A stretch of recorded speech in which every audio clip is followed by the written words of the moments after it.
In this episode, we meet Miracle, the calf who turned prophecy into reality. Born white in 1994 in Wisconsin, with odds of 1 in 10 million, she was more than rare. She was sacred and prophesied.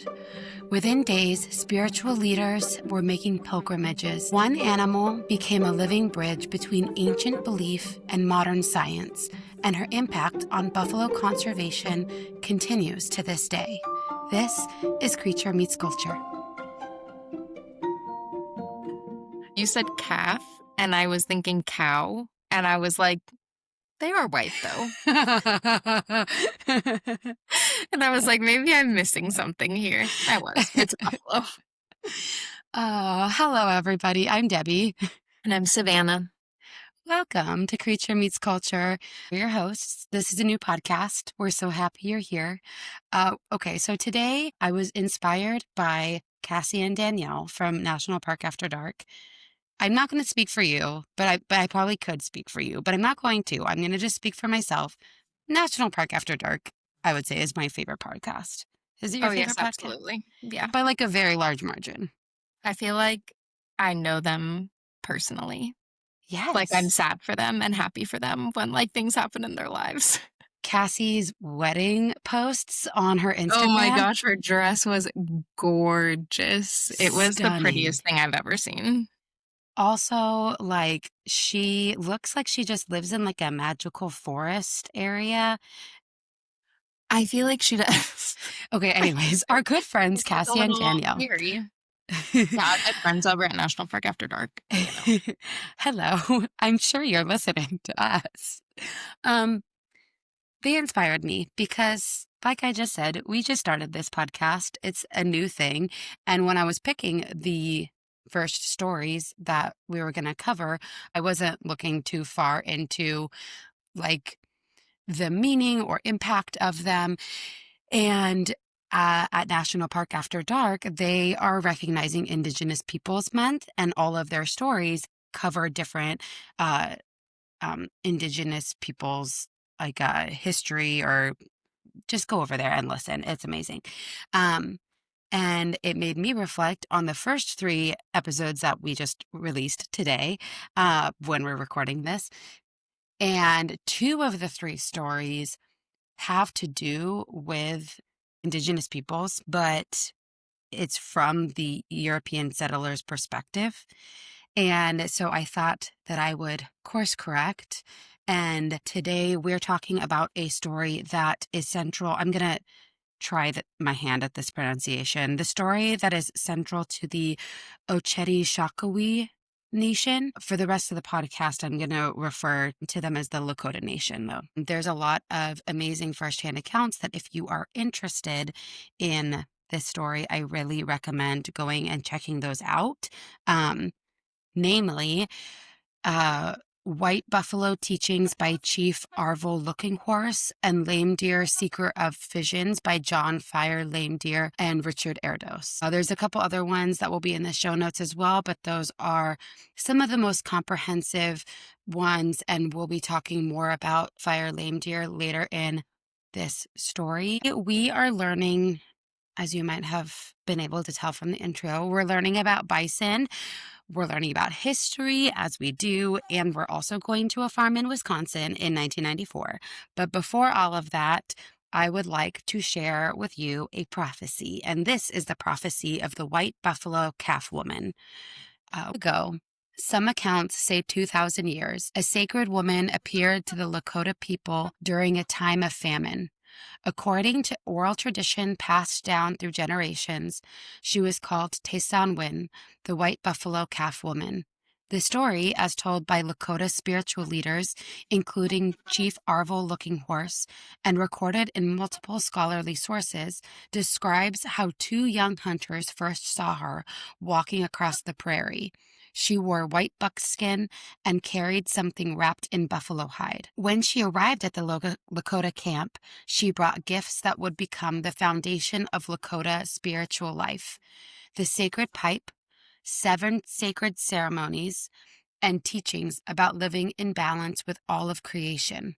She taught people how to pray, how to honor the earth, and how to maintain the sacred relationship between humans and the buffalo, the animal that provided them with food, shelter, clothing, and tools for survival.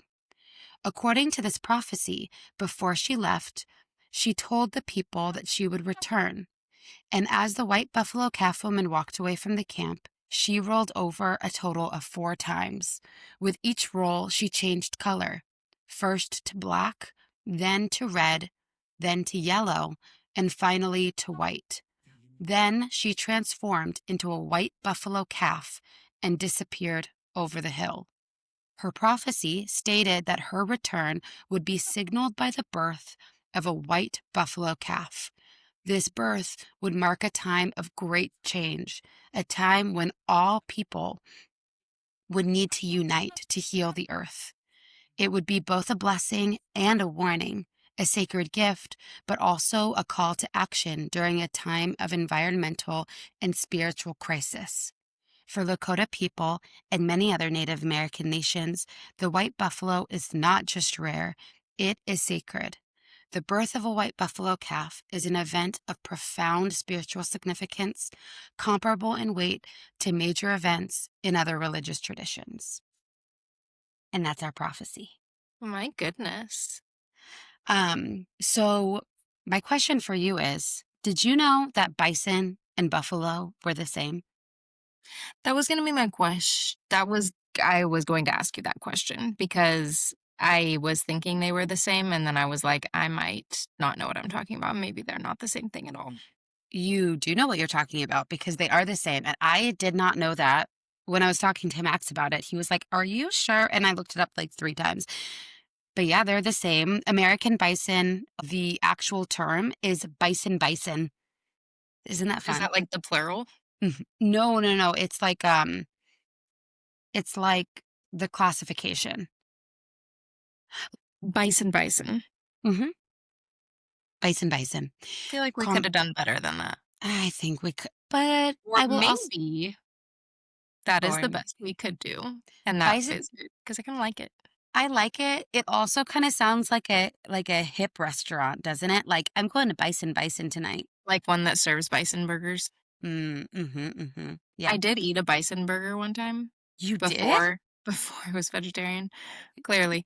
We were at some weird, like, bison ranch, and there were Mm. these, like, tables set up, like, outside, and while you were eating bison burgers, there were, like, bison, like, roaming around.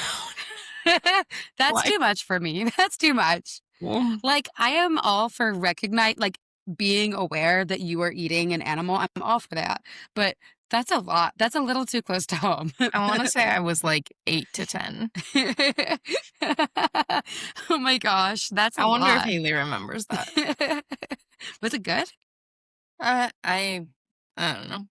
It was I've never fine. had a I mean, I bison don't burger. remember it being, like, particularly delicious, but I don't remember it being, like, bad either. So, But you looked up and you're like, that's next week's burger. after that, I was like, "You know what? That's too much for me. I'm gonna be vegetarian." Okay, so bison, commonly called Bison. buffalo, and bison, they are North America's largest land mammals. According Really? to the National Park Service, adult males are called, they're called bulls. Did you know that? Males are bulls and females are cows, which I feel like is a little confusing. What's a female cow called? Oh, Just a cow? hold on. Well, I can answer that for you on my computer. Because 'Cause aren't male cows called bulls too? Hmm. Hmm. Mm. Or is Yes. that like a steer? She's just called a cow. Hmm. She's just a cow. Yeah, she's a cow and males are bulls. Very interesting. Yeah. But same for Same bison. for bison. Hmm. They can weigh more than a ton and stand 6 feet tall at the shoulder and stretch more than 10 feet long, not including the tail. Did you 6 know? foot tall at the shoulder? Hmm. That is so large. Huge, huge animals. The fact that people, like, approach them in national parks takes on a whole new meaning knowing how large they are because I would never approach Oh, something that large, ever. massive. That Well, could and squish you. the Okay, this is just so fascinating. So, despite their massive size and weight, throughout most of history, they were, they have been prey because they have evolved alongside people. So, they've always been hunted as long as they've been around, and they've always had to adapt to that environment. And so, because of that, bison, not only are they giant, they can also run up to 35 miles per hour and jump over 6-foot fences. No. Yeah, because that is one of their main defenses So agile, my goodness. I would for being actually so love to large. see that. It is, I really highly recommend watching Ken Burns' documentary because watching it, I really hadn't spent a lot of time looking at bison because I live in San Diego. There's not any buffalo here. And so I really just haven't seen a lot of buffalo in my life. I kept on pausing the movie to just like stare at them because they're so like awesome. Like, like, Awesome. Awe-inspiring. Awe-inspiring. There we go. I was looking for that word, but I couldn't find it. Awe-inspiring. There we go. Okay. They're awe-inspiring. Um, and giant. Yeah.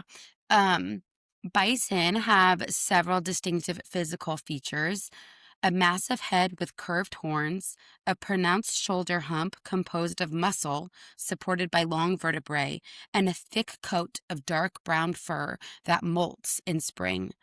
Both males and females have horns, which they use for defense as well as establishing dominance. And their diet consists entirely of grasses and sedges. And they're really well adapted to extreme weather. Their thick winter coats allow them to survive temperatures as low as -40 degrees Fahrenheit. They are primarily found in the Great Plains region of the United States, which kind of explains why they are so adaptable to cold weather. Fun fact, this really doesn't have anything to do with our story, but I did find out that calves, when they're born, they can stand 2 minutes after they're born and they can run 7 minutes after they're born. That's pretty crazy. I know bison populations numbered between 30 to 60 million across North America before European colonization. This was the estimated number in the 1800s. Within 1 decade, the population had declined to just 541. Within a decade? Yeah, so by 1889, all of that happened between the late 1870s and 1889, which That is is, like, good. hard to wrap your head around. That is so many. It's so many. And just on its own, it's devastating. Like, just hearing, like, the number of that is crazy. Is it still that low? No, it is not still that low, and I will get into that. But before I do, William Temple Hornaday, who is the chief taxidermist at the Smithsonian Institution, he conducted a comprehensive census in 1889 by writing to ranchers, hunters, army officers, and zookeepers all across North America. His findings were published in his landmark work called The Extermination of the American Bison, which was published in 1889. And this shocked the public. It brought to light the demise really of this species, and it also helped launch the conservation movement, as in like any animal conservation. This is one of the publications that started that movement. That was when? 1889.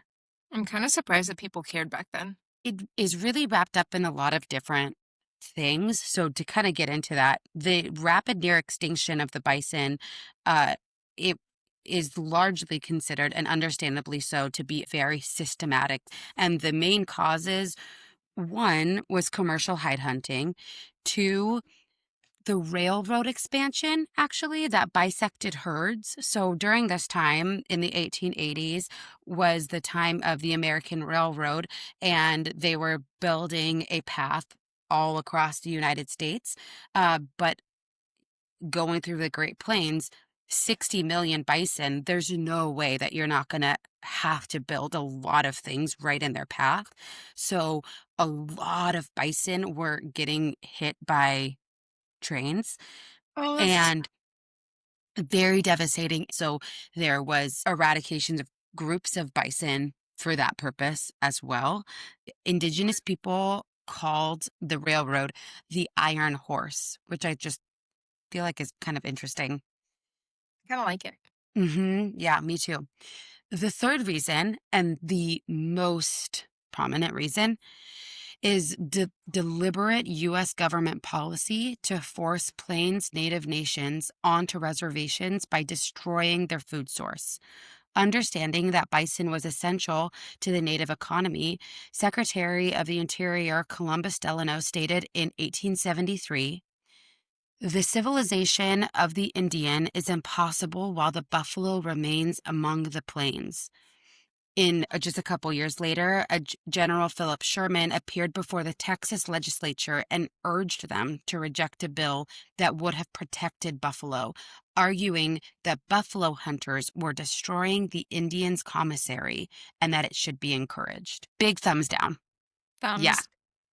Yeah. So it was very intentional. This is like, oh, what does this remind me of? This reminds me of our story that we did with Wojtek, where Stalin deprived the Polish army of any of their resources.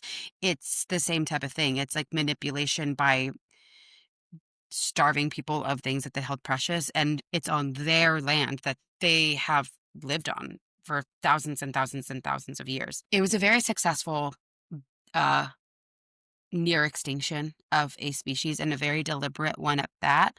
It understandably represents one of the most dramatic wildlife population crashes in recorded history.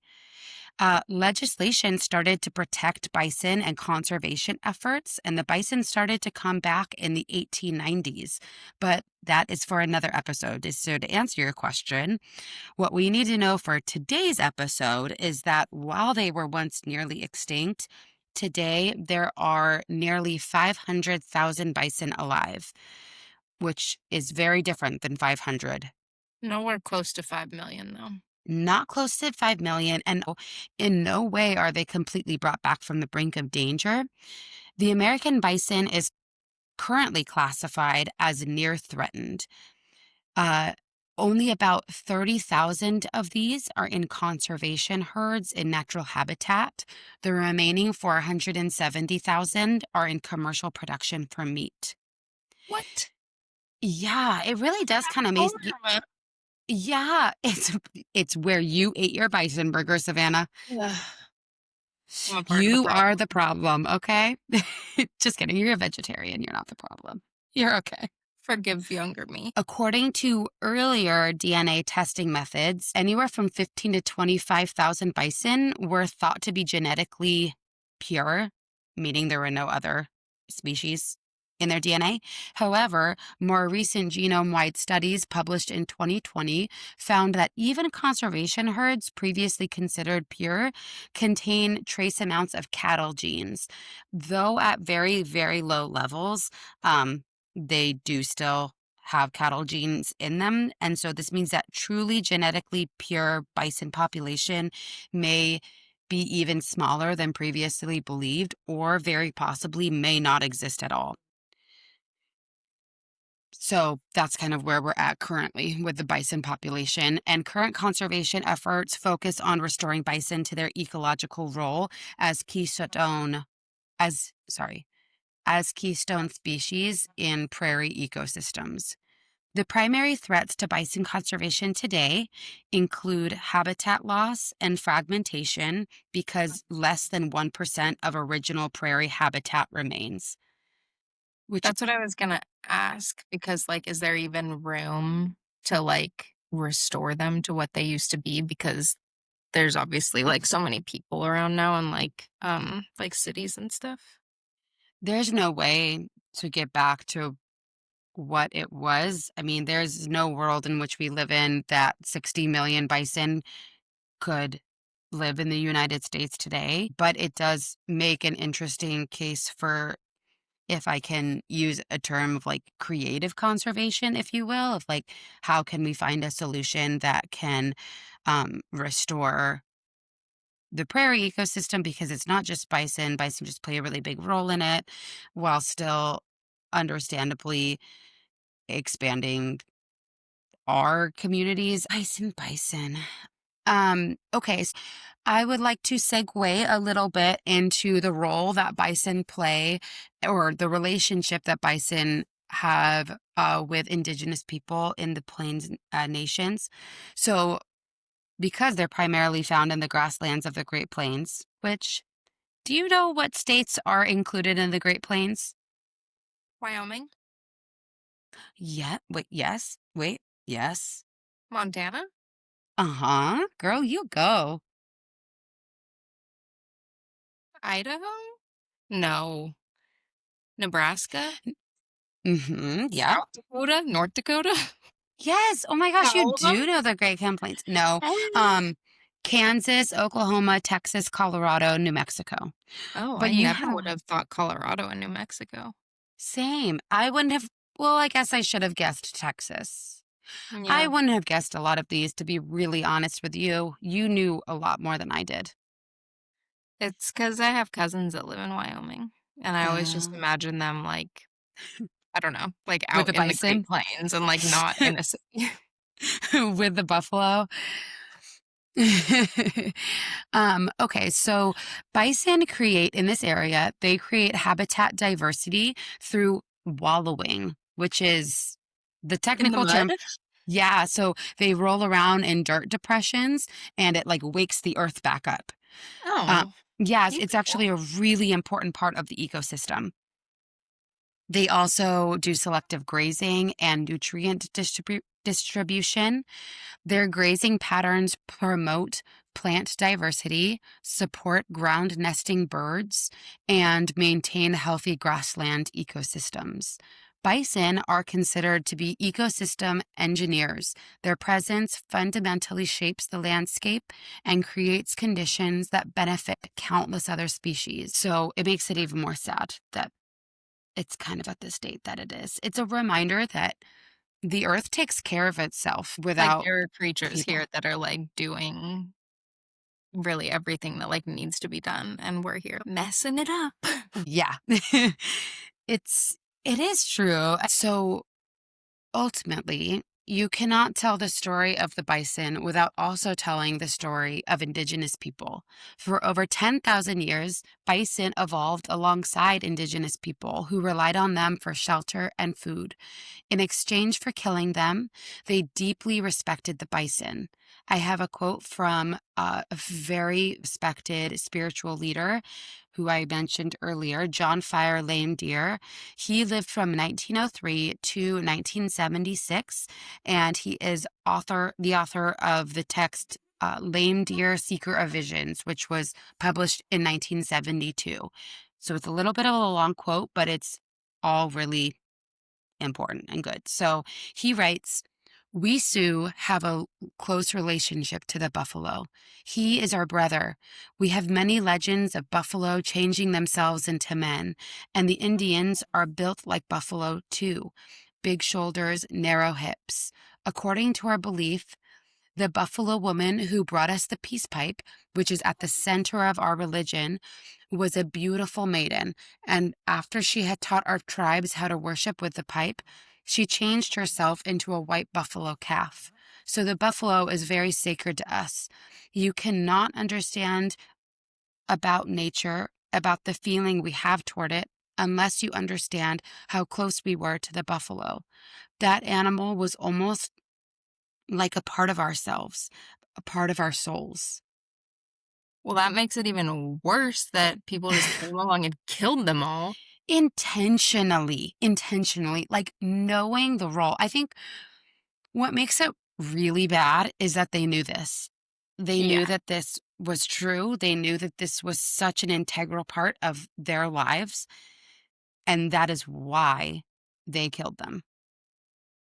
It's It's like purposefully hurtful. yeah, purposefully hurtful on such an extreme level. History is really nasty, I feel like, in a lot of situations. Beautiful, but can be really nasty, and I this is definitely one of those things. He also said, "The buffalo was a part of us, his flesh and blood being absorbed by us until it became our own flesh and blood. Our clothing, our teepees, everything we needed for life came from the buffalo's body. It was hard to say where the animal ended and the man began." I think it is such a beautiful way to look at your food. Like, this Uh-huh. is such a beautiful way to look at essentially what you're consuming for sustenance and looking at how our culture treats animals that are going to be eaten is so wildly different, not by everybody, but by a lot of people. Incredibly poorly treated. Yeah, Treated. it really goes to show too, it's like you have a choice of how you treat anything, anyone, regardless of what's going to happen next. You are in control of how you treat whatever it is, whether it's a bison or the land that you're going to build your house on or the person that lives next door. It's like whatever the future is for all of you, like you can still be kind and respectful. And ultimately, I feel like the reverence is so extreme that made me kind of sad. I feel like we could be just doing so much better. It's like, I mean, we're both vegetarians, so it's not even about the killing of the animals for food. It's the treatment beforehand and the disrespect for the life. And Yeah. that quote, it like shows like the respect that the indigenous people had for the life of the buffalo and how much they like appreciated them. We just have a lot to learn Mhm. from other from each other. Okay. In 1994, Dave Heider was a 50-year-old farmer and he owned a small buffalo farm outside Janesville, Wisconsin with his wife Valerie. They were not large commercial operators.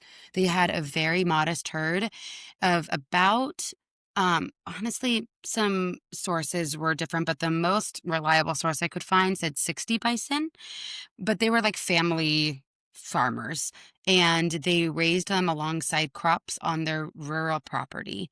The Hiders were familiar with bison behavior and genetics, but they certainly knew nothing about ancient prophecies, like we just heard, or sacred symbols. And they had gone into the buffalo business on a whim, and most of his bison were raised for slaughter. According to multiple interviews with the Hiders, their farming operation was super straightforward. Dave worked on the land while Valerie handled much of the daily animal care. They knew their bisons individually, monitored their health, and understood the animals' needs and behaviors. On the morning of August 20th, 1994, Valerie Heider went out to check on her bison as she did every morning. One of her cows had given birth overnight. Valerie looked at the newborn calf and immediately knew something extraordinary had happened. The calf was white. This was the first all white buffalo to have been born since 1933. Oh, oh, Valerie, I know it's a long time.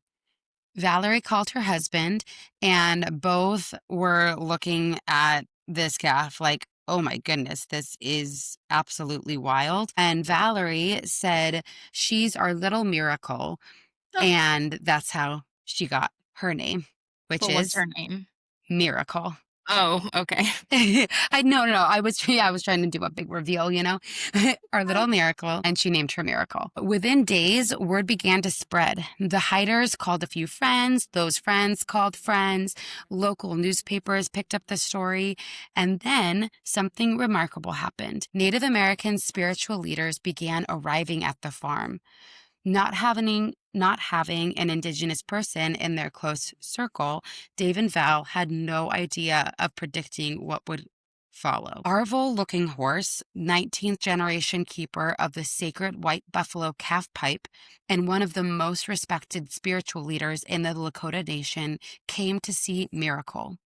After observing the calf, Looking Horse made a public statement. This was the fulfillment of the ancient prophecy. The white buffalo calf was returning. Ba-ba-bum. Ba ba ba. Is that crazy? Can Okay. you imagine if you just, like, had Gosh. this white buffalo calf and you were like, "Oh my gosh, so cute," and then all these, Cute. like, spiritual leaders started showing up at your house and you're like, this is Miracle, my white buffalo." At least it wasn't a more embarrassing name like Whitey or something. Like, "This is Alfredo." Oh, I love you. Hand, an Ogalla Lakota medicine man, also confirmed the spiritual significance. Joseph Chasing Horse, another Lakota spiritual leader, came to bear witness. They brought prayers, offerings, and blessings, and they brought attention. The Haiders faced a profound decision. They could have restricted access to their property. They could have charged admission. I mean, there's kind of a lot of ways you can go about this, right? If like all of a sudden all these people want to come to your farm to see one animal and you are a small town farmer, many people advise them to charge admission, pointing out that they could, in a very short amount of time, become millionaires, if not just make a lot of money, because the farm was suddenly famous. They also could have sold Miracle to a zoo or private collector. The Right. offers came quickly and substantially, reportedly in the hundreds of thousands to millions of dollars. Dave Wow. said in an interview, to tell the truth, the first time I looked out there, I saw $1 million. But once I saw how much this little calf means to so many people, I couldn't see charging money for people to come and look at her. I mean, how can you put a price on something that's sacred and holy? I like him. Savannah, I love him. We needed a nice guy. We needed a nice guy.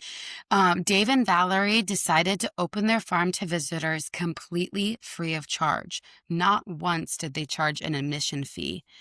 No payment required, and anyone who wanted to see Miracle was welcome. And people quickly arrived. The hiders watched in amazement as they removed their shoes, a mark of respect before walking on sacred ground. They prayed before Miracle and pinned web shaped dream catchers to her gate. Oh my gosh. I know. She had decorations. She had a lot of decorations. Like, girl, this is a prophecy fulfilled. She better have decorations. Come on. I give her a little fancy home. Yeah. Their decision to open Miracle for viewing to the public was based obviously on respect for the spiritual significance of what had happened. And Dave explained in multiple interviews that they recognized Miracle belonging to something larger than their small farm, and she was needed. Um, they set up a very simple system. Visitors could park in a designated area and walk to a fence where Miracle was visible. The family placed a box for donations to help with care costs, but as I said before, payment was never required. They posted signs asking visitors to be respectful. No loud noises, no attempts to touch the calf, and no littering. Valerie kept her job as a janitor, and Dave remained a farmer, and they took turns being present to answer questions, ensuring Miracle was not disturbed, and also to monitor the constant flow of visitors. So they made no money off of this. And it also took over their lives because, oh, I mean, we'll talk about it, but hundreds of thousands of people visited the farm over the span of Miracle's life. So, Were these all people that, like, were these all indigenous people that had, like, a spiritual connection, or were some people just, like, interested in the white calf? a lot of people were interested in the white calf. I'll jump ahead a little bit to tell you about it because it is It is interesting. So 400,000 people visited the Hyder's farm, and they came from every continent except Antarctica. They did come from Native American reservations across the United States and Canada, but they also came from like just all over. It was Everywhere else. everywhere else. Tourists, school children, rock stars, farmers, priests, politicians, even the Dalai Lama visited. The Pope? No, the Oh, Dalai Lama. Not the Pope. Maybe the Pope, but no, I don't think so. Fun tidbit. David Letterman wanted to fly her to New York for his show. They declined, obviously. they wanted Because to put Miracle on a plane and fly maybe, her to New York. yeah, I don't know That how seems that. stressful. I don't think she would have liked that. Well, also, she's not a calf at this point. Oh, She's a full buffalo? she's a full buffalo. Like she's Load that giant. baby on a plane. I mean, I'm sure they have a way to do it, but we don't need to know. Yeah, no thanks. Um, a website that they have for, or excuse me, that they had for Miracle, and I'm going to send it to you really quickly. I have it saved on here. Um, What let me. year was this? So, good question. I'm just going to send it in our group chat really quick. So, look at this website. Miracle lived from 1994 to 2004, and the website gives me like flashbacks to the date, like early days of MySpace and AOL Instant Oh Messenger. my god, it does. Isn't that epic? Like, So simple. yeah. So on that website, though, there's a lot of blog posts from the Hiders, well, from Dave, where he talks about in depth that um, it was really hard doing this. Like this was very hard on their lives, but they constantly reminded themselves that this is what they were called to do. Like there was a reason why Miracle was born on their farm, and it was their job to protect her and also protect people's right to see her and whatever she meant to them, that they could honor that. Is 10 years like a normal lifespan for buffalo? Seems kind of short. No, it is not. It is short.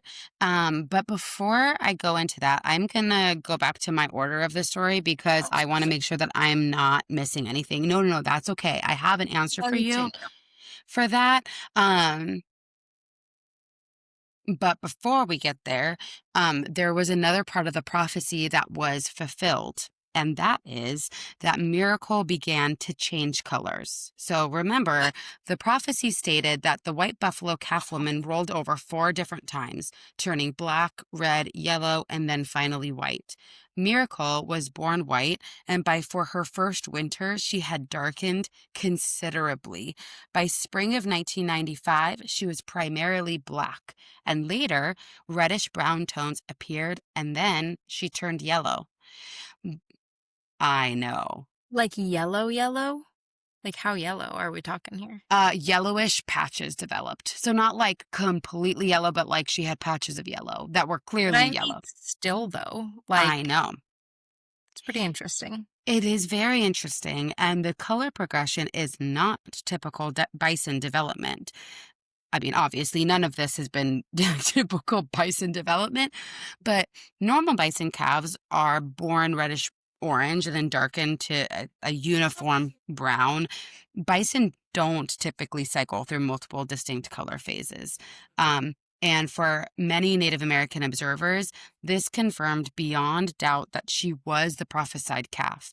She was physically manifesting the exact color sequence described in this ancient story.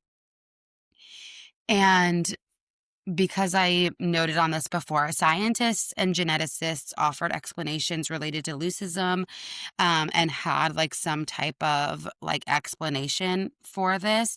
Um, but I think it is very valid to like live in the in between. Like, I think that this is a beautiful, beautiful, obviously sacred story that can be recognized and like respected regardless of what scientific explanation there can be. But for the purpose of this podcast, I do think it's important to talk about the scientific Well, reasoning even behind it. for the leucism, though, did you Hmm. say it's normal for a buffalo to change color when they have that, like, afterwards? Because that So, would explain the white that's, like, not albinism, but that doesn't explain, like, the black to red to yellow. so the explanation was about how reduced melanin production might cause irregular pigmentation patterns. So, like, not necessarily exactly like that sequence of like colors, but it does talk about how pigmentation can change with leucism. Um, but that's kind of like that's at least as in depth as I got into it. I have a little list of some of the offerings that were left at Miracle's fence during the span of her life that I think is like kind of fun. So, um, tobacco ties, beadwork, teddy bears, wheatgrass, prayer flags, sage bundles, dream catchers, flowers, letters, and photographs.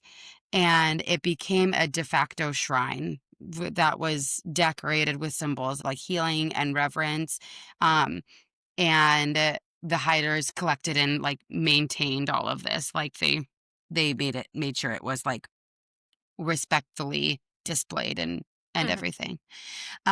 As Miracle matured, she lived the life of a normal bison cow. She would graze with the herd. She was just being a normal bison, and she became a mother. She gave birth to four calves in her life: Millennium, Lady Miracle.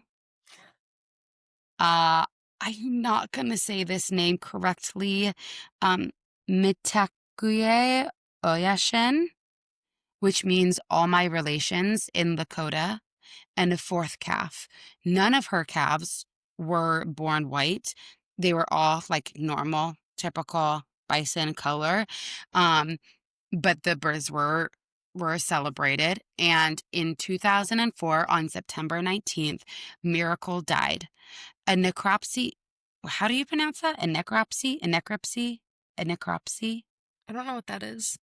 Like analyzing, like doing like a post life An autopsy? autopsy. Yeah, but it's called a necropsy. That's what when I fostered kittens and one died and they did research on that kitten for a disease that she had, they called it this. Are you looking it up? Yeah. A necropsy is just on an animal, Oh, and an okay. autopsy is on a human. Simple answer. Okay. So a necropsy, Pronunciation? Is that what you were looking for? what? Were you looking for the pronunciation? Yeah, that too. Propsy. I was saying it right. There you go. Okay. It suggested that Miracle may have choked on a piece of food or experienced sudden cardiac failure. Like she wasn't sick, no foul play, nothing at all. Uh, she choked on a piece of food. That That's was a the way to guess. go. It is. She was 10 years old, which is young for a bison to answer your question. They typically live 15 to 20 years in captivity. Um, And when the news of her death spread, people grieved. The hiders received calls and letters from around the world. Indigenous spiritual leaders spoke about what her life had meant and what her death might signify. Some interpret it as a part of the prophecy's warning, a sign that time was running short to heal the relationship between humans and the earth. Others saw it as the natural end of a sacred mission, with Miracle's 10 years of life providing exactly what was needed: time for people to witness, to believe, and to begin the work of change. After Miracle's death, the hiders had her body preserved through taxidermy, and she stands in a museum at the farm now. On June 4th, 2024, in Yellowstone National Park's Lamar Valley, another white buffalo calf was born. What does that mean for the prophecy? Like, is it like every white buffalo calf, or was it like just the specific? Like the next one. Uh, Good question. It is open to interpretation. It immediately sparked the question that you're asking. It A lot of people started having conversations. What does this mean for the prophecy, for conservation? What happens when rare events repeat themselves? Some people interpret the second white calf as a continuation or intensification of the original prophecy's message. That is a real word, Savannah. Don't look at me like it's not a real word. What word? Intensification. That's not what I was laughing at. What were you laughing at?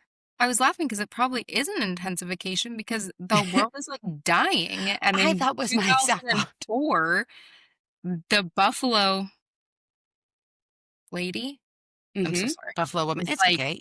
"Get it together, okay? The You got a time is chance. now," and then 20 years later, she's like, Oof, "Hey, what you is didn't going do it. on? I sent you the changing color buffalo calf, did not heed my warning, and now I'm sending you another because you guys are going downhill here." It's getting worse, okay?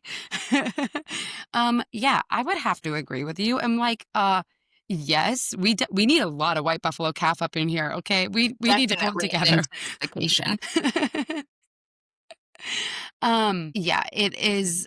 Okay. Well, and on another note, so the other side of the conversation is that with bison populations slowly increasing due to conservation efforts, the statistical probability of rare genetic events also increases. Obviously, more bison means more chances for unusual genetics to happen. So it is open to interpretation. It's not like a one consensus like with Mhm. Miracle. But I bet this one doesn't change colors. This Ooh, that's a great question. I don't believe it has. It's a very, very different situation. Mhm. So this bison is named Wakangli, and they're born into wild Yellowstone's wild bison population, which they face predators and harsh weather and disease and the normal dangers of life in a very uncontrolled environment. Also, Wakangli was not seen consistently after her birth, so some fear that she may have not survived, and calf mortality in bison populations can be quite significant. And there's obviously a really big contrast between Miracle's very protected life on the Heider's farm and Wakangli's uncertain existence in Yellowstone. And it raises questions about how we balance wild populations living in living their natural lives with the desire to protect these very rare individuals as well. And that is our story of Miracle the White Buffalo.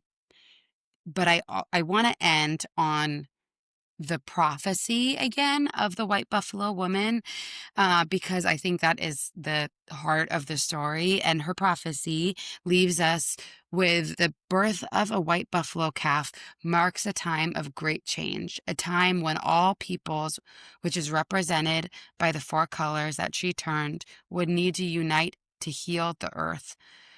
We are at a crossroads, and it requires us working together to bring peace and healing.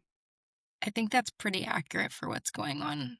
It is. I Yeah. think it's an intensification. Yeah. I think we do need to work together. Honestly, white buffalo or not, although I'm very thankful to know about this prophecy, but I also think it's important for us to remember as people that we do need to be working together and try to see things from different perspectives and learn from each other because things are stressful. Well, everything's just so, like, polarized, and it's so, like, us against them Yeah. that I don't know, we could use some unification of, like, we're all people, and we need to, like, be kind to each other and, like, love each other. We do. Yeah. And I think that's a good note to end this on. And that's what I feel like that is what animals teach me too is that just because something or someone goes about life really differently than I do doesn't mean I don't have things to learn or doesn't mean I can't change how I do things, you know? Like, there's just so many lessons that come from that. Roy is currently eating my headphones. I knew that's what he was doing. As soon as I saw them moving, I was like, "I bet you anything he's chewing on her headphone cord." He sure is. Nice. Yes. Yeah.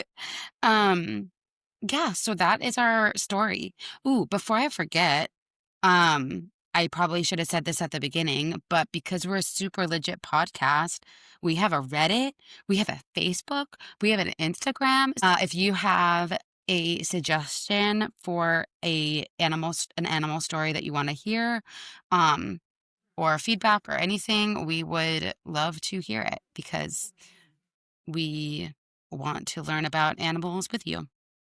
Where do they send it to? We're at Creature Meets Culture across the board. So Creature Meets Culture at Gmail and then anywhere on the socials, except for TikTok, because TikTok scares me.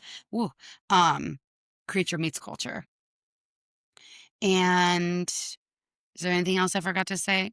Oh yeah, we're not experts. I should put that at the beginning. We're Yeah, not we're just experts. best friends who like to chat about things. Yeah. So don't be coming on here expecting Too much. experts. Oh Don't my gosh. expect too much. Yeah. Don't expect too much, but learn with us. Okay, that's my episode. Hey, I finished earlier today. I'm going to bed. It's like Yeah, 11 me o'clock too. here. It's late. He's Thank you for late. staying up late with me. I love you.